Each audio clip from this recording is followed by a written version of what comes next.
हम लोग को त्रिभुज की विषय में त्रिभुज यानी तीन भुजा से मिलकर के बन आकृति को त्रिभुज करेंगे। जैसा कि मैंने देखो ये बनाया है, आप लोग इसे देखो। जैसे यह त्रिभुज बनाया है, ठीक है। इसमें देखिए तीन भुजाओं को देखिए कैसे। देखो एक भुजा यह है आपका, ये इस प्रकार से जुड़ेगा। एक भुजा आपका यह है और तीसरी भुजा आपकी इस प्रकार से जुड़ जाएगी। तो ये देखो कि आपका ये जो ग्रीन कलर में दिखा है ये त्रिभुज है, ठीक है। कहने वाला त्रिभुज में कितनी भुजाएं हैं, देखिए एक भुजा यह, ठीक है, एक, दूसरी भुजा यह, दो भुजा और तीसरी भुजा, ठीक है। इस तीनों भुजाओं से मिल करके जो आकृति आपकी बन गई वो क्या बन गई, त्रिभुज। क्या बन गई, त्रिभुज। त्रिभुज में आपने देखा कि तीन भुजाएं हैं।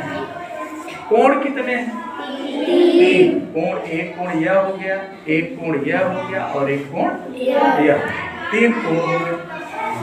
कोई आपसे शीर्ष पूछ सकता है तो शीर्ष भी इसी को कहेंगे, एक शीर्ष, दो शीर्ष और तीन। त्रिभुज के तीन कोण होंगे। जब हम तीनों कोणों को जोड़ेंगे, तीनों कोणों को जोड़ेंगे तो उसका मान 180।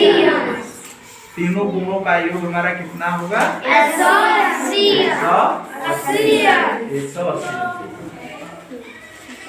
और देखो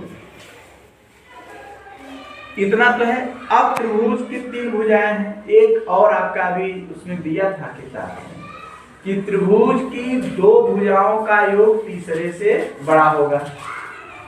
तो आप इसे देखना चाहो तो बड़े आसानी से देख सकते हो। देखो मैंने अभी कहा ना, ये देखिए इस भुजा की जो लंबाई है, इस भुजा की लंबाई यही है, ठीक है।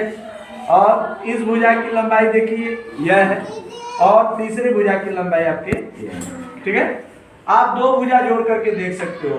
किसी भी दो भुजा को जोड़ो, देखिए जैसे यही है, आप किसी दो भुजा को जोड़ दो। देखो ये दो भुजा हमने जोड़ दिया, ठीक है, जोड़ दिया ना, तो यह कितनी बड़ी हो गई, जबकि हमारी तीसरी भी भुजा इसके आगे काफी छोटी हो गई। अगर इसी प्रकार से आप अन्य भुजाओं को भी जोड़ेंगे, ठीक है, अन्य भुजाओं को जोड़ देंगे, कोई भी दो भुजा जोड़ दीजिए, देखेंगे ये दो भुजाओं का जोड़ जो होगा वो सदैव बड़ा होगा और एक तीसरा छोटा। आप चाहे जिसको भी जोड़ दीजिए, चाहे जिसको भी जोड़ दीजिए, आप किसी भी दो को जोड़ दीजिए, ठीक है, वो तीसरे से हमेशा बड़ा होगा। तो कहने का मतलब यह है कि अगर त्रिभुज के आप तीनों भुजाओं में से किसी दो भुजाओं को जोड़ दोगे तो उस भुजा का जो मान होगा वह सदैव जो एक शेष भुजा बचेगी उससे बड़ा होगा। आप चाहें तो इसे आप जब भी होगा आप देख सकते हैं। देखिए इस भुजा की लंबाई यही है, ठीक है, और इस भुजा की लंबाई यह है। आप लोग इसे लेकर के प्रतिदिन, मतलब जैसे ये त्रिभुज का देखिए ऐसे हो जाएगा। तो त्रिभुज में पूरा क्या आया, त्रिभुज में कितनी भुजाएं, तीन। कितने कोण, तीन। तीनों कोणों का योग 180 और त्रिभुज के दो भुजाओं का योग तीसरी से सदैव बड़ी होगी। समझ में आया कि नहीं, चलिए चलिए।